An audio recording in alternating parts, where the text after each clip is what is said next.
तो गाइस आज मैं एक्सप्लेन करूंगा मार्शल यूनिवर्स सीजन 10 एपिसोड 27 के नॉवेल को। तो गाइस अगर आपको हमारी इस वीडियो की एक्सप्लेनेशन पसंद आती है तो चैनल को लाइक सब्सक्राइब जरूर करें। गाइस अगर आपने हमारे पिछले किसी भी एपिसोड को मिस कर दिया है, चाहे वो सीजन 4 से लेकर सीजन 10 तक ही क्यों ना हो, तो एक बार चैनल के प्लेलिस्ट में जाकर वहां पर चेकआउट जरूर करें। वहां पर आपको सारे एपिसोड्स का लिंक मिल जाएंगे। तो चलिए बिना किसी देरी के आते हैं कहानी की मेन स्टोरी लाइन पर। तो इस एपिसोड की स्टार्टिंग वहीं से होती है जहां से पिछला एपिसोड खत्म हुआ था। जो लिंगडोंग होता है वो जाकर ऑक्शन हॉल में अपना सारा आइटम लेता है और म्यूलिंग शानवी को मतलब वो साथ ले गया होता है। तो वहां पर छोटी लड़की म्यूलिंग शानवी बोलती है, बड़े भाई लिंगडोंग अब हम क्या करेंगे। वहां पर लिंगडोंग बोलता है, तुम पहले कुछ मत करना, दरअसल अब ये पूरा सिटी काफी ज्यादा अराजक होने वाला है क्योंकि जियान ने उस टावर को खरीद लिया और बहुत सारे पावरफुल कल्टिवेटर्स अब डीमन के सेट के पीछे पड़ेंगे। तो यहाँ पर काफी ज्यादा तहलका उल्का मच सकता है। वैसे पहले तुम ये लो स्प्रिट सी डीमन ग्रास, तुम यही मांग रही थी ना जिसका यूज करते हो तुम्हारी पर बॉडी पर जो भी सील लगा हुआ है उसे हटा सकती हो। वहाँ पर छोटी लड़की भी हाँ भी सील लाती है।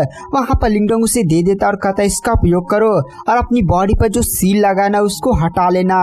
गाइस जैसे ही ना इस छोटी लड़की म्यूलिंग शान की बॉडी पर से उसका सील हटेगा ना, इस बंदी की पावर तुरंत लाइव स्टेज की एडवांस लेवल तक पहुंच जाएगी और उसके पास एक प्योर ह्यूमन ट्रेजर है, वही लाइफ एंड डेथ ताबूत का दरवाजा।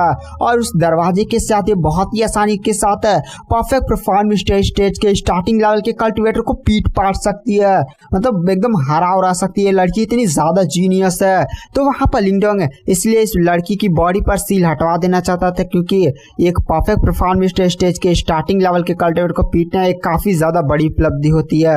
वहां पर जो लिंगडोंग होता है वो फिर ऑक्शन हाउस से बाहर अपने रूम की तरफ निकल जाता है। दरअसल गैस ऑक्शन हॉल एक अलग एरिया था और थोड़ा सा उन लोग का जैसे होटल थोड़ा सा दूर पर था।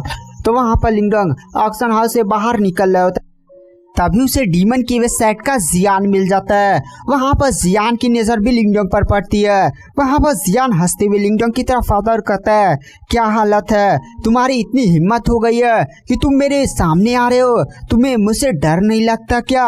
वहां पर लिंगडोंग जियान की तरफ देखकर हंसते हुए कहता है, डर, मुसीबत में तो मैं नहीं, मुसीबत में तुम हो। आसपास देखो जितने भी पावरफुल ग्रुप्स है या कल्टिवेटर्स हैं वो सारे लोग मिलकर तुम्हारे ऊपर नजर रखे हुए हैं। एक बार तुम इस कॉन्टिनेंट से बाहर तो निकलो, उसके बाद पता चलेगा कि कौन कौन मुसीबत में। और तुम भी जानते हो इस कॉन्टिनेंट पर फाइट करना अलाउड नहीं है। तो मैं मुसीबत में नहीं हूँ, तुम मुसीबत में हो। तो लिंगडोंग भी हंसते हुए वहां से चला जाता है। यह बात सुनकर जियांग को लिंगडोंग पर काफी ज्यादा गुस्सा आ जाता है। वो ये सोच रहा था ना कि लिंगडोंग को धमकाएगा तो लिंगडोंग उसके कदमों में गिरेगा। गाइस यहाँ पर जियान को लिंगडोंग को देखकर इतना ज्यादा गुस्सा आ रहा था ना कि अगर यहाँ पर रूल नहीं होता कि लड़ाई नहीं करना है तो अटैक कर दिया होता है। पीछे जो उसके बंदे होते हैं कहते हैं, भाई आगे बढ़ो, इस बंदे को हम बाद में देख लेंगे यार, देख रहे हो इधर कितनी ज्यादा नजरे उजरे हैं, चलो चुपचाप पहले आगे चलते हैं। उसके बाद हमें गाइस लिंगडोंग का सीन दिखाया जाता है। जो लिंगडोंग होता है ना छोटी लड़की म्यूलिंग शान के साथ अपने होटल रूम में आ जाता है, जहां पर छोटी लड़की म्यूलिंग शान को भी उस जियान पर काफी ज्यादा गुस्सा आ रहा था। कहती है, बड़े भाई लिंगडोंग एक बार मैं अपना सील हटा लेती हूँ, उसके बाद चलेगा, मिलकर अटैक करेंगे, उसके बाद जियान से उसका टावर भी छीन लेंगे। वहां पर जो लिंगडोंग होता है वो छोटी लड़की म्यूलिंग शान को शांत कराता और कहता है, पहले शांत हो जाओ और अपने सील को हटाने पर फोकस करो।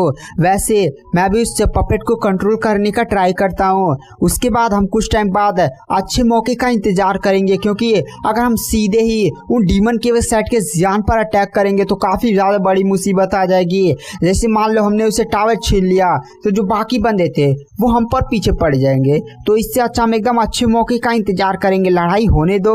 वहां पर उसके बाद जो लिंगडोंग होता है वो कमरे के अंदर चला जाता है और फिर वो अपने बैग से वो उस पपेट को बाहर निकालता है। यानी पपेट ताबूत के अंदर था ना गाइस, पूरा ताबूत बाहर निकालता है। वहां पर लिंगडोंग उस ताबूत को मतलब पपेट को देखने लगता है। लिंगडोंग पपेट पर एक काफी ज्यादा खतरनाक पंच मारता, मतलब पूरी पावर लगाता, अपनी एकदम हथेली में इकट्ठा करता, धड़ाम दे एकदम बहुत ही ज्यादा डेंजर तरीके से उस पपेट पर मारता है। पपेट को एक चूं चाय भी नहीं होता, बस ऐसे स्क्रैच भी नहीं आते हैं, इतना ज्यादा पपेट स्ट्रांग था। लिंगडोंग भी पपेट की पावर देखकर बहुत ही ज्यादा शॉक था, क्योंकि अगर यही पंच लिंगडोंग ने ना एक परफेक्ट परफॉर्म स्टेज के स्टार्टिंग लेवल के कल्टीवेटर को मारा होता तो कल्टीवेटर काफी ज्यादा दूर जाकर गिरता और उसे चोटे वोटे भी आ जाती। बट यहाँ पर लिंगडोंग ने इस पपेट को इतना खतरनाक पंच मारा, पपेट पर एक खरोच भी नहीं आया। सोच लीजिए पपेट कितना ज्यादा स्ट्रांग है। उसके बाद जो लिंगडोंग होता है वो पपेट को ऐसे देख होक रहा होता है। फिर लिंगडोंग रहस्यमय पत्थर के तावीज से पूछता है, रहस्यमय पत्थर के तावीज से मैं किस तरह से एंशिएंट डिवॉर्मिंग सिंबल का यूज करते हुए इस पपेट को कंट्रोल कर पाऊंगा। तो रहस्यमय पत्थर का तावीज बोलता है अपनी एंशिएंट डिवॉर्मिंग सिंबल की पावर का यूज करो और जो एंशिएंट डिवॉर्मिंग पावर है वह इस पपेट के अंदर डालो। उसके बाद तुम इसे बहुत ही आसानी से कंट्रोल कर सकते हो। पावर अंदर डाल करना एक सील का निर्माण करना। वहां पर लिंगडोंग भी कहता है ठीक है। उसके बाद जो लिंगडोंग होता है वो कल्टिवेशन की मुद्रा में बैठ जाता है और अपनी एंशिएंट डिवॉर्मिंग पावर सीधे उस पपेट के अंदर डालने लगता है। और जैसे एंशिएंट डिवॉर्मिंग पावर पपेट के अंदर पड़ती है ना, पपेट एकदम अपनी आंखें खोल देता है और तुरंत ऐसे बैठ जाता है। और जैसे ऐसे बैठता है ना, पूरा वो जो ताबूत होता है वो टूट जाता है। वहां पर वो पपेट खड़ा हो जाता है और जैसे वो पपेट खड़ा होता है ना, अचानक से उसकी बॉडी से एक अजीब सी रोशनी सीधे लिंगडोंग के माइंड में चली जाती है और अचानक से लिंगडोंग अपने आप को एक अजीब से जगह पर पाता है। दरअसल गाइस यह कोई मेमोरी होती है जो इस पपेट के अंदर किसी पावरफुल कल्टीवेटर ने लगता है छोड़ दिया होता है। तो वहां पर हमें उस मेमोरी का सीन दिखाया जाता है। लिंगडोंग देखता है कि आसपास काफी ज्यादा नीला नीला आसमान है और आज काफी ज्यादा अच्छा दिन होता है और हमें वहीं पर एक कल्टीवेटर को दिखाया जाता है। वहां पर तभी आसमान में वो जो नई लिंगडोंग दृश्य देख रहा था उसमें उस दृश्य में ना पूरा आसमान ऐसे जैसे एकदम फटने उठने लगता है। बहुत ही ज्यादा डेंजर गाइस। वो आसमान फटता मतलब जैसे दिन थी ना एकदम रात हो जाती है। लाल लाल कलर का धुआं, ऐसा लग रहा था कि किस तक तबाही आएगी। मतलब आसमान ऐसे ब्लैक होल छोटा सा नहीं हुआ था बल्कि पूरा आसमान ऐसे जैसे आधा कट गया हो और उससे बहुत ही ज्यादा डेंजर आभा महसूस हो रही होती है। और वहीं पर हमें उस बंदे को दिखाया जाता है और लिंगडोंग उस बंदे के पीछे एक चीज देखता है। दरअसल ये होता है यही पपेट जो लिंगडोंग के इस समय पास होता है। हमें उस पपेट को दिखाया जाता है जो उस मास्टर के पीछे खड़ा होता है। लिंगडोंग भी उस बंदे को देखता है और कहता है क्या यही एंशिएंट डिवॉर्मिंग मास्टर है। और हमें गाइस उस दरार के बारे में बताया जाता है जो एंशिएंट टाइम में वही दरार बनी थी दो दुनियाओं के बीच में जहां से वो डीमन क्रिएचर आए थे। और सबसे पहले इस चीज को किसने देखा था? एंशिएंट डिवॉर्मिंग मास्टर ने देखा था। तो जैसे एंशिएंट डिवॉर्मिंग मास्टर ऐसे घूम रहा होता है तो दरार बनी होती है। तो वहां पर एंशिएंट डिवॉर्मिंग मास्टर भी बोलता है दिलचस्प है, आखिर ये क्या चीज है। बट इसके अंदर से मुझे तो काफी ज्यादा ईविल ऑरा महसूस हो रहा है। और वहां पर जो एंशिएंट डिवॉरिंग मास्टर होता है वो सीधे ही उस दरार के अंदर चला जाता है। गाइस अभी स्टार्टिंग में ऐसे दरार बनी थी ना तो दरार के अंदर से कोई क्रिएचर नहीं आ रहे होते, जैसे नहीं बनी होती है। तो एंशिएंट डिवॉर्मिंग मास्टर को काफी ज्यादा अंदर से भयानक एनर्जी महसूस हो रही थी। तो एंशिएंट डिवॉर्मिंग मास्टर तुरंत उस दरार के अंदर चला जाता है और जैसे दरार के अंदर जाता है एक काफी ज्यादा बड़ी बड़ी धमाकों की आवाज सुनाई देती है। जैसे एंशिएंट डिवॉर्मिंग मास्टर अंदर काफी ज्यादा खतरनाक लड़ाई लड़ा, बहुत ही ज्यादा डेंजर ऐसे खड़खड़ फड़फड़ आवाज आती है जैसे ब्लास्ट हो रहे हैं। और तभी हमें दिखाया जाता है एक काफी ज्यादा पावरफुल हाथ का अटैक है सीधे एंशिएंट डिवॉर्मिंग मास्टर पर पड़ता है, जिससे एंशिएंट डिवॉर्मिंग मास्टर वो जो दरार नहीं बढ़ी हुई थी वो उससे फिर से अपनी दुनिया में आ जाता है। और एंशिएंट डिवॉर्मिंग मास्टर को थोड़ी सी छोटी वोटी भी लगी थी, लेकिन वो जो हाथ ने जिससे ने एंशिएंट डिवॉर्मिंग मास्टर पर अटैक नहीं किया था गाइस वो काफी ज्यादा बड़ा था। मान लीजिए ना 1 किलोमीटर, मतलब बहुत ही ज्यादा बड़ा, बहुत ही ज्यादा चौड़ा और हाथ आराफा जो निकले होते बहुत ही ज्यादा डेंजर होती है। एंशिएंट डिवॉर्मिंग मास्टर उस हाथ के अटैक को अंदर जो उसने देखा था वह कहता है मुझे जाकर ये सारी बातें मास्टर को इन्फॉर्म करनी होगी। इसलिए वह तुरंत वहां से निकलने लगता है। तभी फिर से दरार से काफी ज्यादा भयानक अटैक सीधे एंशिएंट डिवॉर्मिंग मास्टर की तरफ हो जाता है। और गाइस अगर आप मार्शल यूनिवर्स के जल्द से जल्द सारे एपिसोड्स देखना चाहते हैं ना, तो आप हमारे लाइफ टाइम सब्सक्रिप्शन को बाई कर सकते हैं। लाइफ टाइम सब्सक्रिप्शन प्राइस केवल 499 यानी 500 में आपको पूरा मार्शल यूनिवर्स का नॉवेल मिलेगा। गाइस मार्शल यूनिवर्स में लगभग अभी 400 से 500 एपिसोड्स तो बनने बाकी हैं। अगर आपको सारे एपिसोड्स जल्द से जल्द देखने हैं ना, तो नीचे फ्री टेलीग्राम ग्रुप का लिंक है, वहां पर ज्वाइन करिए और केवल लिखिए सब्सक्रिप्शन। आप जैसे सब्सक्रिप्शन लिखते हैं ना, मैं आपसे खुद कॉन्टेक्ट कर लूंगा। उसके बाद केवल आपको 499 यानी 500 पेमेंट करना होगा। जैसे आपका पेमेंट हो जाता है ना, मैं आपको मेन मार्शल यूनिवर्स के टेलीग्राम चैनल में ऐड कर दूंगा। तो गाइस अगर आपको सब्सक्रिप्शन बाई करना है ना, तो बाई कर सकते हैं। तो चलिए बिना किसी देरी के आते हैं कहानी की मेन स्टोरी लाइन पर। एंशिएंट डिवॉल्विंग मास्टर बोलता है कि मुझे जाकर अपने मास्टर को बताना होगा इन सारी चीजों के बारे में। और जैसे वो वहां से निकला होता ना, फिर से दरार रास्ते एक बहुत ही ज्यादा डेंजर आभा निकलने लगती है और काफी ज्यादा पावरफुल एक फिंगर अटैक हो जाता है। मतलब काफी ज्यादा बड़ी उंगली सीधे एंशिएंट डिवॉल्विंग मास्टर की तरफ बढ़ रही होती है। तभी हमें इस पपेट को दिखाया जाता है जो एंशिएंट डिवॉल्विंग मास्टर के साथ ही था।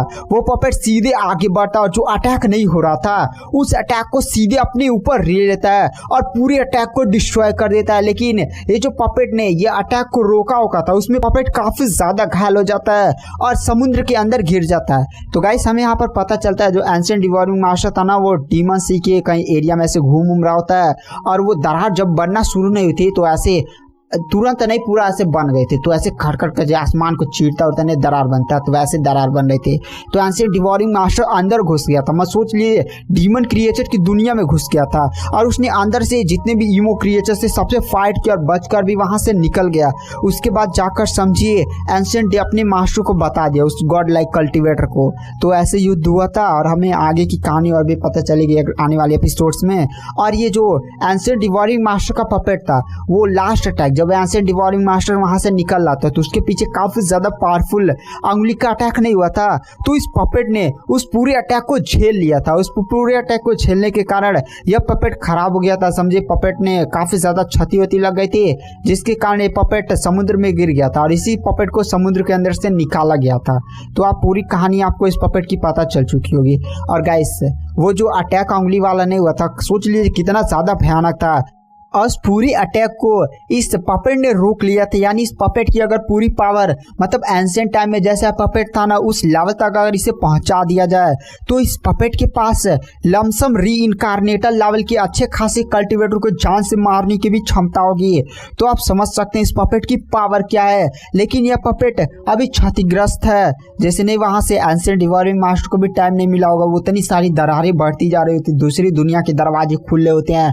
तो इसे जाकर अपने मास्टर को बताना पड़ता है, फिर ये दूध होता है, तो इसमें ठीक करने का टाइम नहीं मिलता। ऐसे एंशिएंट डिवॉल्विंग मास्टर के पास 3 पपेट थे और हमें पता चला केवल यही पपेट बचा हुआ था जो लास्ट समुद्र में गिर गया था और 2 तो नष्ट हो गए थे उस बैटल में। तो गाइस आज की वीडियो की एक्सप्लेनेशन को यहीं पर एंड कर देते हैं। वीडियो की एक्सप्लेनेशन पसंद आई हो तो चैनल को लाइक सब्सक्राइब जरूर करें। नेक्स्ट एपिसोड में जल्दी डालने की कोशिश करूंगा। Thank you, bye bye.